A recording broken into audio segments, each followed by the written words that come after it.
오늘 말씀은 디모데후서 1장 7절 8절 말씀.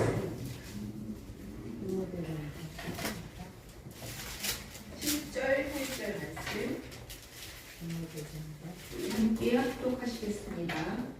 자, 하나님이 우리에게 주신 것은 부요한 마음이 아니요 오직 능력과 사랑과 절제하는 마음이니 그러므로 너는 내가 네 주를 증언하는가 또는 주를 위하여 갇힌 자들의 말을 부끄러워하지 말고 오직 하나님의 능력을 따라 복음과 함께 권한을 받으라. 하나님이 주신 것이라는 말씀으로 말씀 듣겠습니다. 할렐루야. 주님이 함께하시길 주님의 이름으로 축원합니다. 하나님이 여러분들에게 주고 싶어 하시는 게 뭘까요? 하나님이 우리에게 막 주고 싶어 하셔요. 하나님이 귀한 우리에게 돈 좀 많이 주세요. 그렇게 막 사람들이 원할 거예요. 근데 하나님이 우리에게 주시기 원하시는 것은 능력과 절제라고 그랬어요. 사랑과. 또 하나님이 우리에게 주시지 않는 것이 있어요. 그 뭐냐? 두려워하는 마음이라고 그랬어요. 모든 두려워하는 마음은 다 하나님께로부터 온 것이 아니라는 것입니다. 요즘 사람들이 정말 두려움이 많은 것 같아요. 그래가지고 공황장애, 폐쇄공포증, 고소공포증, 대인공포증. 옛날 같으면은 이게 공포증도 아닌 걸 가지고 공포증이라고 하면서 매일같이 사람들에게 그런 두려움을 많이 가지고 있습니다. 근데 이 모든 두려움들은 뭐냐? 하나님께로부터 온 것이 아니라는 거예요. 하나님이 우리에게 주신 것이 아니라는 거예요.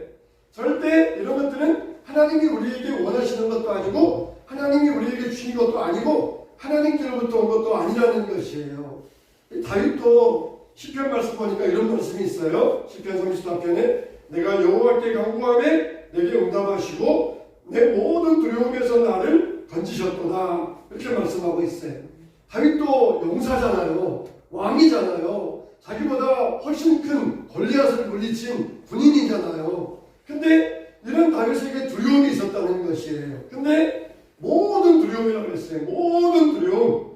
이 모든 두려움에서 나를 건지셨도다. 참 하나님께서 나를 모든 두려움, 몇몇 가지 두려움이 아니라 사람들이 두려워하는 모든 두려움 가운데서 나를 건져주셨다. 그렇게 고백하고 있어요. 이 두려움은 어디에서 왔습니까? 이 두려움이라고 하는 것은 죄 때문에 왔어요. 그런데 이 사탄은 지금 우리에게 이 두려움을 이용해가지고 우리를 하나님으로부터 멀어지게 만들고 있어요. 참 사람들은 점점 현대인들은 두려움이 많아요.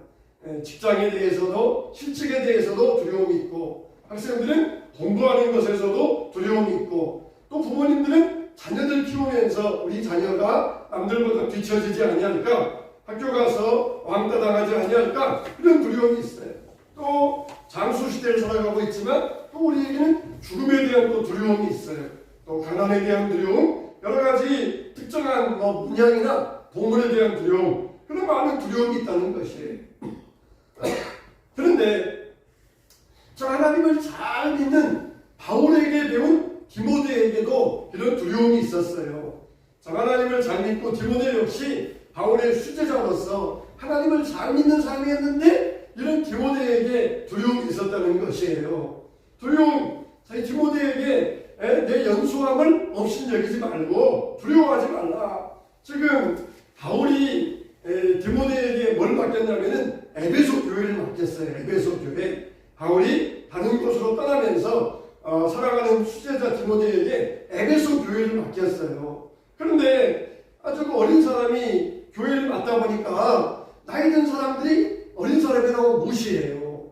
또 경험이 없다고 무시해요. 그러니까 이 어린 디모데가, 젊은 디모데가 막 위축되고 그러면서 이 디모데에게 공황증 같은 비슷한 것이 와요. 대인공포증 같은 그런 게 옵니다. 그럴 때 사도 바울은 멀리에서 보지만 하나님의 계시로 디모데의 마음을 알면서 디모데에게 선제적으로 네가 대처해라. 두려워하지 말고 하나님이 주신 것은 두려워하는 것이 아니니까 두려워하지 말고 담대하라. 두려워 말라. 이렇게 디모데에게 간곡하게 부탁했던 것입니다. 참 이렇게 디모데는 보면은 건강도 안 좋았어요. 그냥 먹으면은 소화시켜야 되는데 소화도 못 시켰어요. 되게 목회자들이 또 위장병이 많이 있거든요. 불규칙하게 먹고 또 신경을 많이 쓰니까 위장병이 있어요. 디모데도 위장병이 안 좋아가지고 내 자주 나는 위장병을 위하여서 포도주를 조금씩 먹어라. 그 당시에 포도주는 술이 아니라 약이었어요. 요즘처럼 약이 없으니까 약으로 먹었어요. 저도 며칠 동안 목이 가라앉아 있었거든요. 그래가지고 한 4월 동안은 좀 있으면 풀리겠지 하고 기다리다가 안 되겠어서 주일은 다가오는데 안 되겠어서 약국에 가서 이렇게 좀 짜먹는 약을 사 먹었어요. 그러니까 좀 그것 때문에 괜찮았는지 아니면 여러분들이 기도해 주셔서 괜찮았는지 수요일 저녁에 여러분들이 기도해 달라고 부탁했었잖아요. 그래서 여러분 아마 기도 덕분이라고 생각해요. 그래서 오늘 많이 풀려가지고 이 자리에 서게 된 얼마나 감사한지 몰라요. 이 디모데는 위장병 때문에 자주 나는 위장병 때문에 포도주를 마셔라. 그래서 위장을 다스려라. 그럴 정도로 디모데는 참 두려움이 많은 사람이었어요. 그러면은 왜 우리에게는 두려움이 생기는가? 왜 우리는 두려워하지 말아야 되는가? 우리가 같이 한번 생각해 보아야 되겠어요. 어떤 심리학자는 그런 말을 했어요. 세상에서 두려워하지 않는 사람 두 종류의 사람이 있다. 여러분은 어떨 것 같아요? 두려움이 없는 사람이 세상에는 두 종류의 사람이 있다고 그래요. 심리학자의 말이. 어떤 사람일까요? 죽은 사람, 미친 사람. 이런 두 종류의 사람. 그러니까 그 어떤 사람도 두려움에서 자유로운 사람이 없다는 거예요. 죽은 사람하고 미친 사람.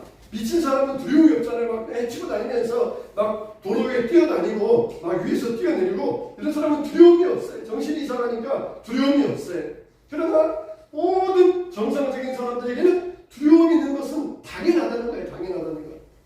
그런데 우리가 이 두려움을 어떻게 이겨내야 되느냐, 두려움을 어떻게 두려워하지 않아야 되는지, 실제로 이 두려움은 말씀드린 대로 하나님이 주신 것이 아니라 이걸 우리가 알아야 돼요. 두려움이 있으니까 하나님께서 내 두려움을 이용하고 계시는가, 내 두려움을 가지고 어떤 길을 나뉘어하시는가, 그렇게 생각할 필요 없어요. 두려운 마음은 다 전부 다 하나님께서 주신 것이 아니라 그렇게 말씀하고 있어요. 이 사람이 아담과 하와가 죄짓기 전에는 에덴 동산에는 두려움이 없었어요. 항상 하나님 만나면은 즐겁고 행복하고 그랬어요. 근데 따먹지 말라고 한 선악과를 따먹는 순간부터 그 마음속에 두려움이 찾아왔어요. 죽음에 대한 두려움, 하나님의 낯을 어떻게 볼까 하는 두려움. 그래가지고 하나님이 오셔서 아담을 부르실 때에 나뭇가지 사이에 풀숲에 숨었다 그랬어요.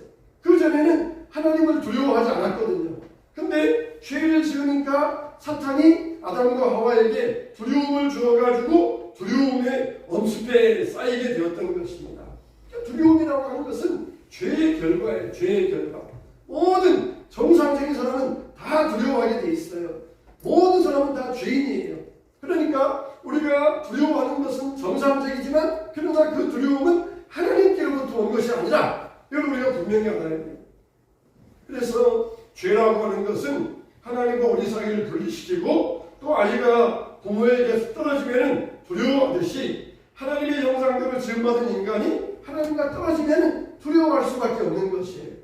사람은 두려움 가운데 살아가고 있습니다. 두려움이 없어야 돼요.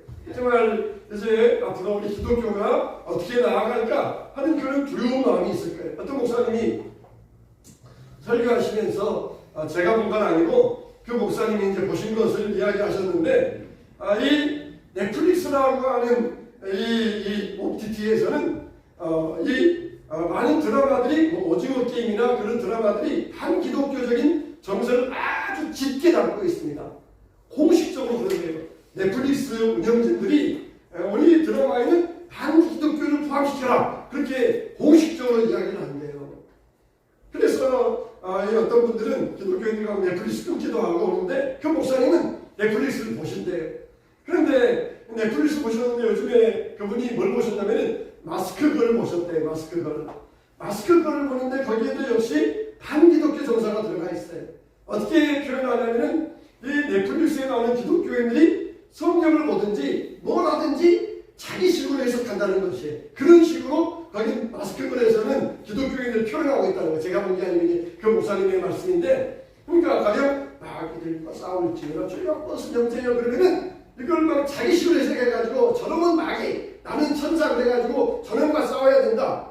모든 것을 자기식으로 다 해석해가지고 성경을 해석하는 그런 크리스찬으로 마스크를 서는 크리스찬을 묘사하고 있어요. 하나님의 뜻 필요 없어. 나중에는 내 뜻대로 성경을 다 자기 식대로 복음서 봐도 찬송 봐도 다 자기 식대로 자기 좋을 대로 해석해가지고 그렇게 표현하는 그런 식으로 기독교인을 거기에서 표현하고 있다는 것이에요. 그러니까 불신자들이 볼 때에도 신자들의 잘못된 점 모든 것을 자기 편리할 대로 해석하는 그런 점들을 은근히 거기서 꼬집고 있다는 것이에요. 이 넷플릭스에서 반기독교 정서를 나타내면서 꼬집을 때 어떤 면에서는 우리들도 그렇게 한번 새겨보고 우리들도 그걸 찔림받을 수 있어야 돼요. 성경 볼 때 다 내 식으로 이것도 내 좋은 식으로 다 그렇게 해석하는 거 아니냐고 생각해 봐야 돼요. 그런 면에서 제가 이 몇 편 보긴 했는데 참 디즈니에서 나온 이 무빙이라는 드라마 강풀 작가가 원작한 이 무빙이라는 드라마 몇 편 봐왔거든요. 이건 참 따뜻해요.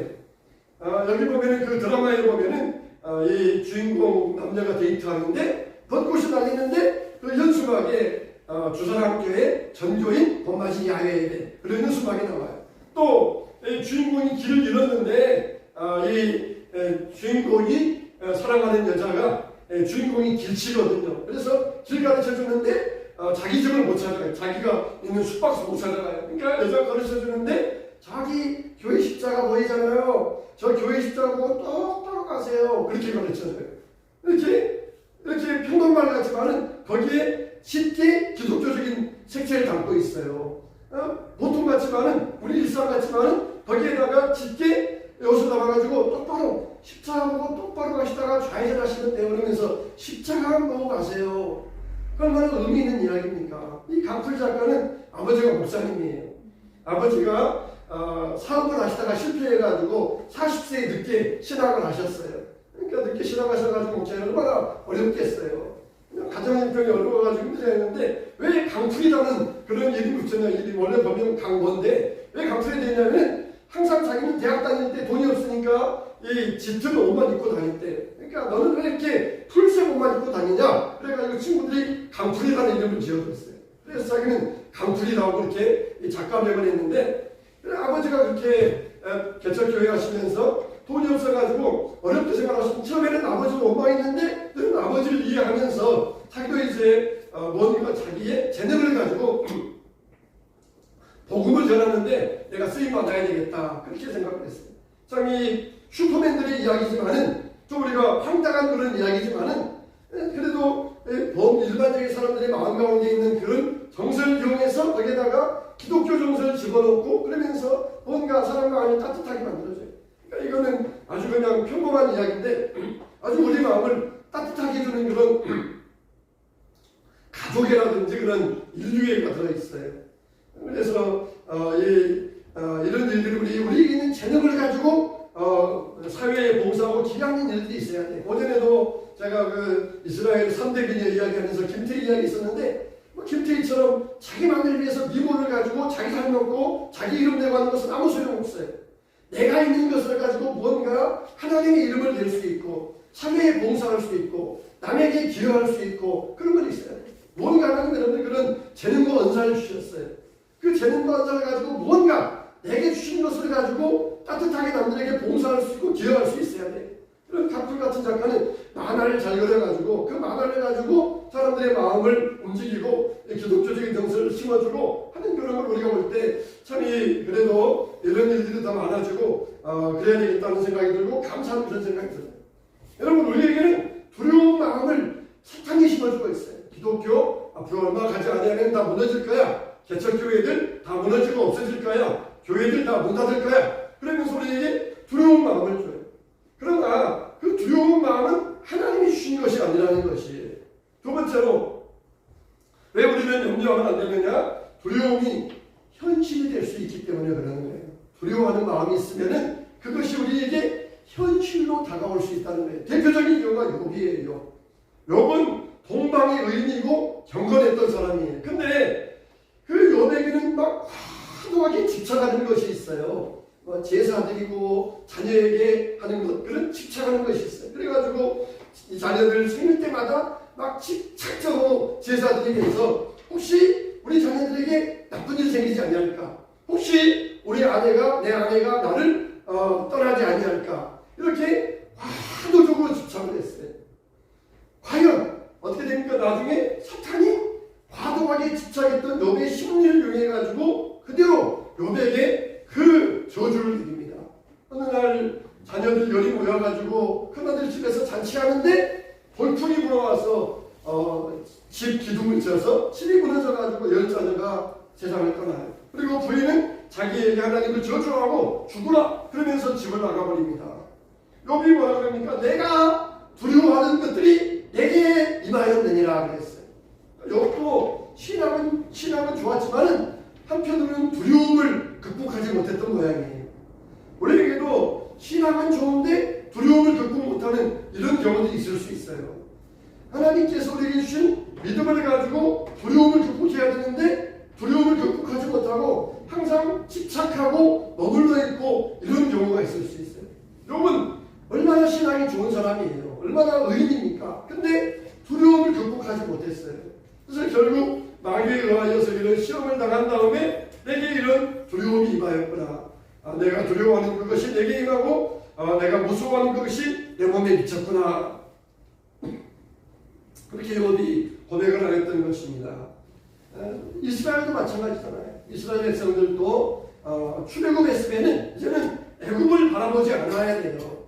근데 애굽을 바라보다가 어떻게 됩니까?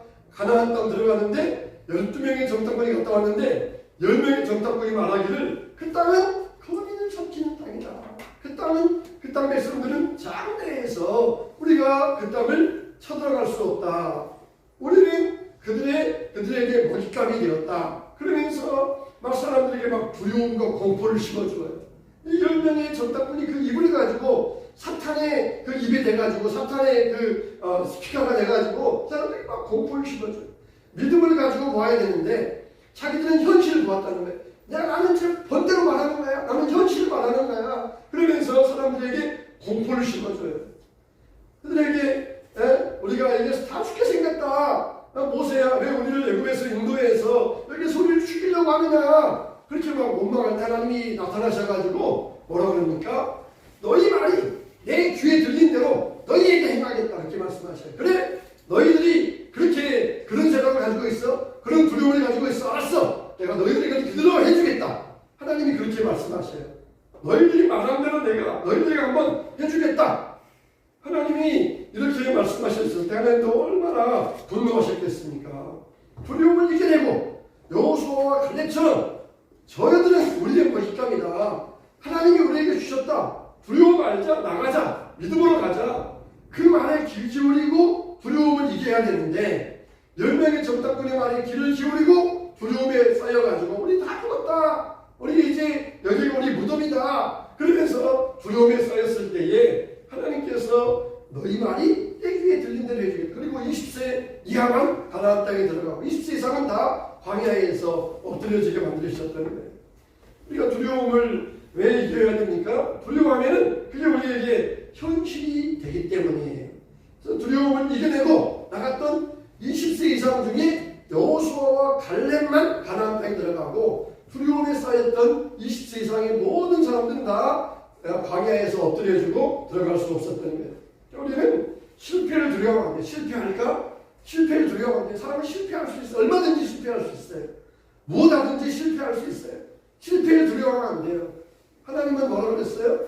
모든 것을 합력하여 선을 이루게 하시느니라. 실패했잖아요. 하나님은 그것조차도 이용해가지고 합력하여 선을 이루어 주신다는 거예요. 우리는 두려워할 필요 없어요. 두려워하면 그게 우리에게 현실로 다가오기 때문에 우리는 두려움을 이겨야 됩니다. 세 번째 왜 우리는 두려움을 이겨야 됩니까? 두려움은 한마디로 백해무익해요. 백해무익해. 아무런 도움이 안 돼요. 백해무익한 것이기 때문에 우리는 두려움을 빨리 버려야 돼요. 두려움은 참 삶을 무기력하게 만들고 자신감 없게 만들고 우리가 용기 없게 만드는 게 두려움이에요. 쥐를 보세요. 쥐는 이 달려가기로 하면은 고양이보다 훨씬 빨리 달려요. 쥐는 뒷다리가 길어가지고 얼마나 빨리 달려가는지 몰라요. 근데 쥐가 고양이 앞에 딱 서면은 그냥 오금이 절어가지고 꼼짝을 못해요. 그 고양이의 그 동글동글한 그 눈에 그냥 눈빛에 그냥 기가 죽어가지고 쥐가 고양이 앞에서 꼼짝을 못합니다. 꼼짝을 못해요. 이게 두려움 때문에 그러는 거예요. 두려움에 휩싸이니까 올바른 판단력을 나타낼 수가 없는 것이에요. 이 다윗은 골리앗 앞에서 장수였어요. 그렇지만은 나중에 사울에게 15년 동안을 쫓아다닙니다. 사울이 오면은 도망가고 오면은 또 도망가고 항상 밤에도 그냥 빠스소리에 눈이 번쩍 뜨고 그냥 놀란 토끼눈처럼 그냥 무슨 소리가 나면 또 사울이야 도망가자 그러면서 항상 마음 졸이고 있었어요. 사울과는 왕이니까 싸우지 못하고 그냥 어쩔 수 없이 도망가야 돼요. 그러다 보니까 다윗의 마음도 점점 이게 위축되고 쫄아들었어요. 그래가지고는 조그만 일에도 막 두려워하면서 전에는 소년 때에는 막 장수 앞에서 골리앗 앞에서 내가 너를 공중에서의 밥으로 주겠다.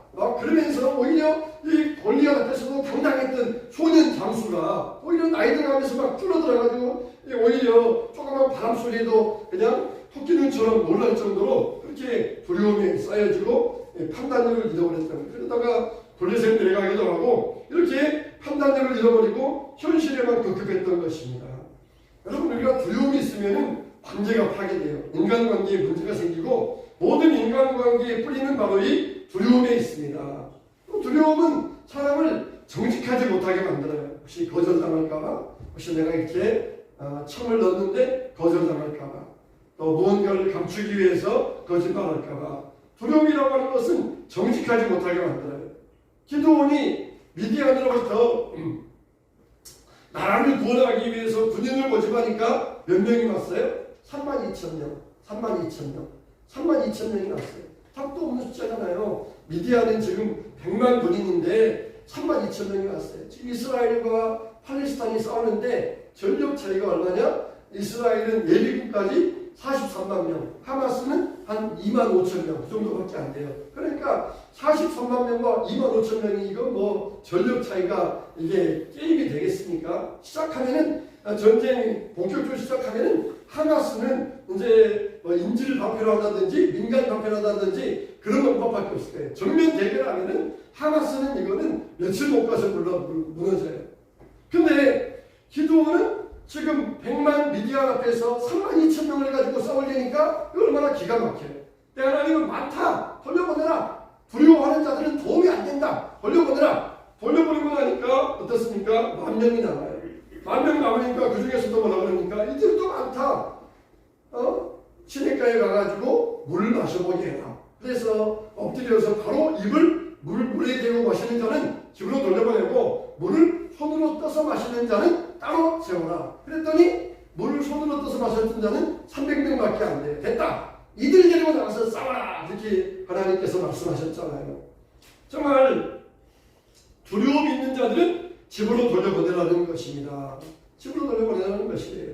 여러분 우리가 이 2차 대전 때 죽은 미군들이 30만 명이에요. 근데 자기 아들 남편을 전쟁터에 보내놓고 집에 있으면서 심장병으로 죽은 사람들이 얼마냐? 전쟁에서는 30만 명 죽었는데 집에서 심장병으로 죽은 사람은 100만 명이에요. 100만 명. 3곡절 이상 죽었어요. 두려움 때문에 우리 아들 우리 남편 전쟁에서 죽으면 안 되는데 그 걱정하다가 심장병으로 죽은 사람이 전쟁에서 죽은 사람보다 더 많다는 거예요. 더 많다는 거예요. 세계적으로 코로나가 유행했지만 진짜 코로나로 죽은 사람도 있지만은 코로나 때문에 두려워서 죽은 사람들도 훨씬 많다는 그런 통계가 있어요. 그러니까 두려움이라고 하는 것은 흔들리죠. 흔들면 넘어져 제껴져 넘어져 제껴져 그렇게 하지만은 절대로 앞으로 안 넘어져요. 뒤로 안 제껴져요. 다시 돌아와요. 이렇게 사람들이 두려운 우리를 흔들거리고 다니면서 계속해서 제자리 우리를 만들고 우리를 계속해서 두려워하게 만들어요. 하나님은 우리에게 뭐라고 하십니까? 끊임없이 두려워 말라는 거예요. 두려워 말라. 아브라함에게도 두려워 말라. 모세에게도 두려워 말라. 다니엘에게도 두려워 말라. 두려워 말라. 계속해서 두려워 말라 하셨어요. 그러면 우리는 어떤 신앙으로 두려움을 이겨야 됩니까? 첫째는 임마누엘의 신앙이에요. 임마누엘의 따라서 합시다. 임마누엘의 신앙. 우리의 신앙은 임마누엘의 신앙. 임마누엘이 뭐예요? 내가 너와 함께함이라. 여호수아 1장 3절에도 내가 내게 명령한 것이 아니냐 강하고 담대하라 두려워하지 말며 놀라지 말라 내가 어디로 가든지 내 하나님 여호와가 너와 함께하느니라 하시니라. 시편 23편에도 내가 사망의 음침한 골짜기를 다닐지라도 해를 두려워하지 않을 것은 뭐라고요? 주께서 나와 함께 하시리라. 주께서 나와 함께 하시리라. 사망의 음침한 골짜기. 이번에 하마스가 이스라엘에 와가지고 이 방공호에 민간인들이 대피했는데 거기다가 총을 쏘았어요. 그리고 수류탄을 던져 넣었어요. 딸이 아빠에게 전화하면서 아빠 하마스가 우리를 이렇게 해서 다 죽게 생겼어요. 그러니까 아빠가 말했어요. 첫 번째 핸드폰도 무음 모드로 놓고 숨도 쉬지 말고 시체 밑에 숨으라는 거예요. 시체 밑에 숨어서 가만히 있으라는 거예요. 이렇게 7시간을 기다렸다가 이스라엘 사람이나 군인이 와서 구원해 주었어요. 음악 축제에 즐기다가 총소리 나니까 막 도망가잖아요. 얼마나 두렵겠어요. 그 공포감이라고 하는 것은 이루 말할 수 없어요. 옆에서 사람이 총에 쓰러지고 그리고 피가 흘리고 시체들이 쌓이는데 그 두려움이라고 하는 것은 이루 말할 수 없어요. 근데 시편은 이걸 말하고 있어요. 내가 사망의 음침한 골짜기로 다닐지라도 사망의 음침한 골짜기 전쟁의 골짜기에서는 이거는 정말 몇백 명이 아니에요. 몇만 명이 지금 시체의 산을 있는데 그 죽음의 골짜기를 다니는데 내가 그 해를 두려워하지 않을 것은 주께서 나와 함께하니라. 주께서 나와 함께하니라. 주께서 나와 함께하신다는 것이 정말 사망의 음침한 골짜기를 갈지라도 두려워하지 않는다. 보통 북한에서 탈북자들이 넘어오잖아요. 그러면은 압록강을 건너서 걸어서 와야 되니까 대부분 탈북하는 사람들은 20대, 30대 젊은 사람들이에요. 그러니까 체력이 있어야 며칠 동안 걷고 굶고 해가지고 압록강 건너서 올 수 있으니까 대개 오는 사람들은 젊은 사람들이에요. 근데 이 국정원에서 운영하는 하나원의 어떤 목사님이 갔더니 거기에 70대 이 아저씨가 한 분 와 있더라는 거예요. 70대. 대부분이 체력이 있어야 20대, 30대가 넘어오는데 70대 아저씨가 거기에 와서 앉아서 하나원에서 교육을 받고 있더라는 거예요. 그래서 물어봤어요. 아니, 당신은 지금 이렇게 나이 들었는데 북한에서 그냥 살다 죽지 왜 넘어왔습니까? 그렇게 물어봤더니 이분이 하는 말이 충격적이에요. 내래 남조선에서 찬송 한번 마음껏 불러보고 싶어서 탈북했습니다. 그렇게 이야기하는 거예요.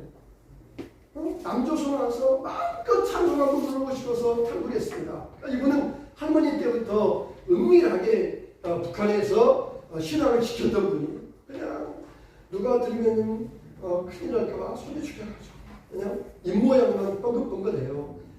소리도 못 내요.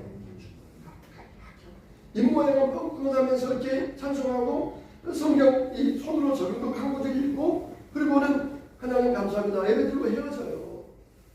평생 동안 그렇게 예배를 드렸어요. 근데 내가 이제 나이가 70이 넘었는데 이제 죽으면 죽고 압록강 건너다가 죽으면 죽고 살면은 내가 정말 남한에 가가지고 내가 찬송 한번 내가 실컷 불러봐야 되겠다. 그런 마음을 가지고 왔다는 것이. 여러분들은 어때요? 찬송 부르려고 그러면 그냥 뻥긋뻥긋만 하고 있어요. 우리가 북한 스타일이 우리는 남한 스타일이잖아요. 그냥 이분은 목숨 걸고 나이가 70 넘었으니까 내가 가다가 죽으면 죽어도 좋고 남조선 남한에 가서 살면 내가 한번 찬송 한번 내가 그냥 실컷 부르다 내가 죽어야 되겠다. 그러면서 목숨 걸고 내가 도저히 체력적으로도 북한 사람들은 잘 못 먹으니까 체력이 약하잖아요. 그런데도 불구하고 내가 죽으면 죽더라도 찬송 한번 불러보고 내가 죽겠다. 그러면서 목숨을 걸고 나갔다는 거예요. 참 얼마나 참 우리 마음을 부끄럽게 하는 그런 신앙 간증입니까? 두려움 없이 내가 사망의 음침한 골짜기를 간다 할지라도 해를 두려워하지 않을 것은 왜요? 주께서 나와 함께합니다. 주께서 나와 함께합니다. 주님이 함께하기 때문에 나는 간다는 거예요. 간다는 거예요. 찬송 부르기 위해서 찬송하고 이거는 찬송 부를 때마다 얼마나 감격적이겠어요. 북한에서는 소리도 내지 못하고 소중히 가면서 그렇게 불렀는데 남한에서는 너무너무 잘 불렀는데 남한 교인들 보니까 찬송 부르는 게 맥이 없어. 힘이 없어. 왜 남한 사람들은 왜 그럽니까? 우리는 찬송을 불러서 이렇게 속이 상할 정도인데 남한 국민들은 차도 부를 수 있는데 왜 그럽니까? 그렇게 본다는 거예요. 여러분, 우리가 두려움이 없어야 돼요. 죽음의 골짜기, 거기가 우리에게는 죽으면 주님과 함께하는 것이고 살아나가면 주님께 영광 돌리는 것이고, 그 골짜기에 있다 하더라도 해를 두려워하지 않고 주님이 함께 하신다는 믿음을 우리는 두려움은 사라져. 두려움은 필요 없습니다. 두려움을 이길 수가 있어요. 두 번째, 우리는 하나님을 신뢰하고 의지하는 것입니다. 내 인생을 주님께 맡겨야 돼요. 너희 영들을 다 주께 맡겨버리라. 우리 영들을 주께 맡기는 것은 뭡니까? 답이 기도예요. 기도. 우리 영들을 어떻게 주님께 맡겨요? 딱 주님 가져가세요. 던져버리면 됩니까? 기도예요. 기도. 아, 이런 염려 있어요. 이런 염려 있어요. 말하면은 이제는 그 염려가 다 주님 것이 되는 거예요. 그 두려움이 다 주님께로 넘어가는 것이, 내가 여호와께 간구하매 내게 응답하시고 내 모든 두려움에서 나를 건지셨도다. 기도하매 응답하시고 두려움에서 건지셨다는 거예요.